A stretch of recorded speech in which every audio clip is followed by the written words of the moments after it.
ख्रिस्त में मेरे प्यारे भाइयों और बहनों, वर्ष का सामान्य दूसरा इतवार है। आज के भजन अनुवाक्य में हम लोग पढ़ते हैं, हे प्रभु, मैं तेरी आज्ञाओं का पालन करने आया हूं। कॉल, बुलावा, वोकेशन हम सब के लिए एक अनोखा अनुभव है। हम सब अलग अलग तरीके से बुलावा, कॉल या वोकेशन पाते हैं। सामान्य तौर पर कॉल या बुलावा होते हैं, जैसा कि सेल फोन से कॉल आना या लैंडलाइन से कॉल आना। जैसे ही सेल फोन से कॉल आती है, हम लोग फोन को उठाते हैं। दूर दराज पर जो हमारे दोस्त हैं, घर वाले हैं, उनसे बातें करते हैं, दिल से दिल मिल जाता है। जैसा कि घर में डोरबेल, जैसे ही डोरबेल बजता है, घर के अंदर से कोई ना कोई जरूर भागकर घर का दरवाजा खोलता है, दरवाजे पे खड़े मेहमान से मिलता है, बातें करता है। जैसा कि चर्च बेल, जब चर्च का बेल बजता है, हमें याद आता है कि हमें प्रेयर करना है, प्रार्थना करनी है या गिरजाघर जाना है। जैसा कि एक माँ अपने लाडले बच्चे को जोर से पुकारता है और आवाज सुनते ही छोटा बच्चा अपना खेल छोड़कर तुरंत भागकर मां के पास आता है। ठीक उसी प्रकार प्यारे भाइयों और बहनों, बहुत बार हम लोग ईश्वर का बुलावे को पाते हैं। आज का पहला पाठ और आज का सुसमाचार हम लोगों को बुलाहट के बारे में कुछ बताता है। आज के पहले पाठ में हम लोग पढ़ते हैं, सामुएल, एक छोटा सा बेटा, उसे ईश्वर का बुलावा मिलता है। जैसे ही ईश्वर उन्हें पुकारते हैं, सामुएल सामुएल, और सामुएल ईश्वर से कहते हैं, बोल प्रभु, तेरा सेवक सुन रहा है। आज के सुसमाचार में हम लोग पढ़ते हैं, यूहन्ना बपतिस्ता के दो शिष्य प्रभु यीशु को देखते हैं और उनका अनुसरण करते हैं।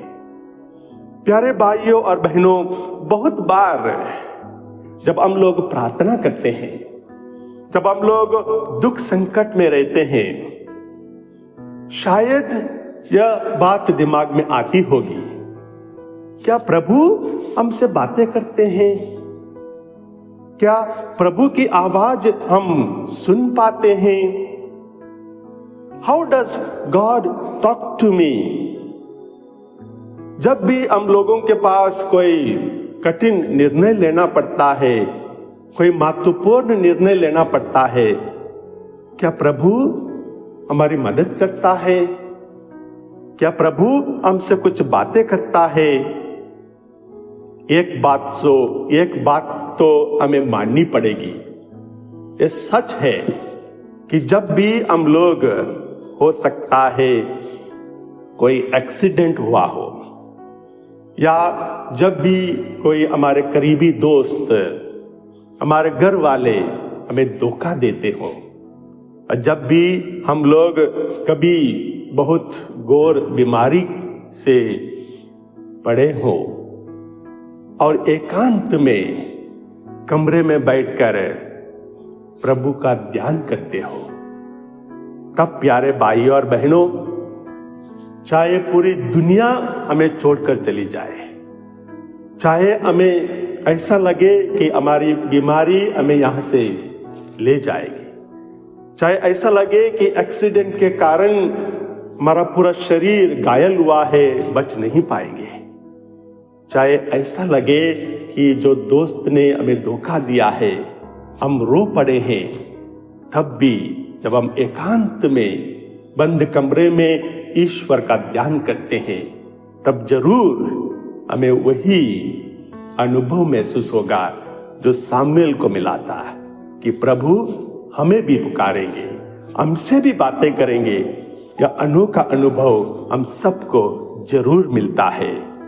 प्यारे भाइयों और बहनों, ईश्वर हम लोगों से अलग अलग तरीके से पुकारते हैं। जैसा कि सामुएल जब सो रहे थे, वे मंदिर में सो रहे थे, तब उन्हें ईश्वर की वाणी सुनाई दी। जैसा कि संत पौलुस, वे घोड़ा लेकर दमस्कस रास्ते में जा रहे थे, बड़े उत्सुक थे, गुस्से में थे, लोगों को उन्हें पकड़ना था। तब वे घोड़े से गिर जाते हैं और उन्हें एक आवाज सुनाई देती है, Saul Saul why are you persecuting me. और सॉल पौल बन जाते हैं, जिंदगी बदल जाती है।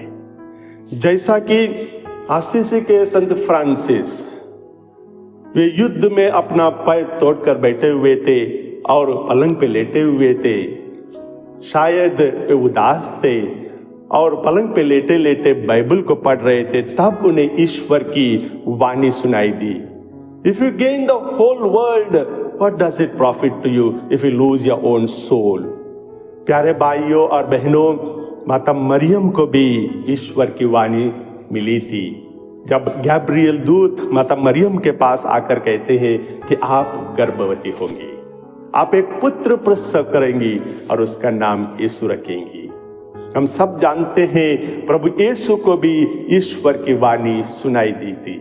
जब वे यॉर्दन नदी में बपतिस्मा ग्रहण कर ऊपर आ ही रहे थे और आकाश से उन्हें एक वाणी सुनाई देती है। वाणी यह थी, तू मेरा प्रिय पुत्र है, मैं तुमसे अत्यंत प्रसन्न हूं।